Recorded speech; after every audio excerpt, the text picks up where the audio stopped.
રહેવાનો છે તે સમયે મંચસ્થ મહાનુભાવોમાં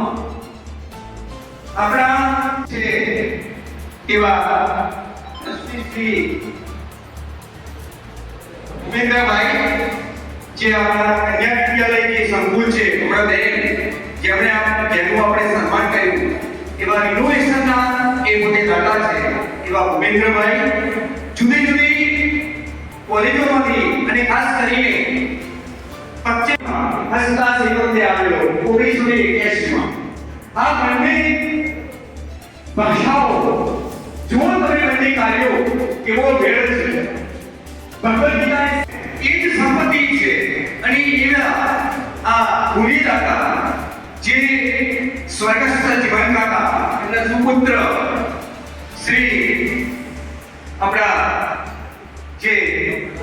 રાજેશભાઈ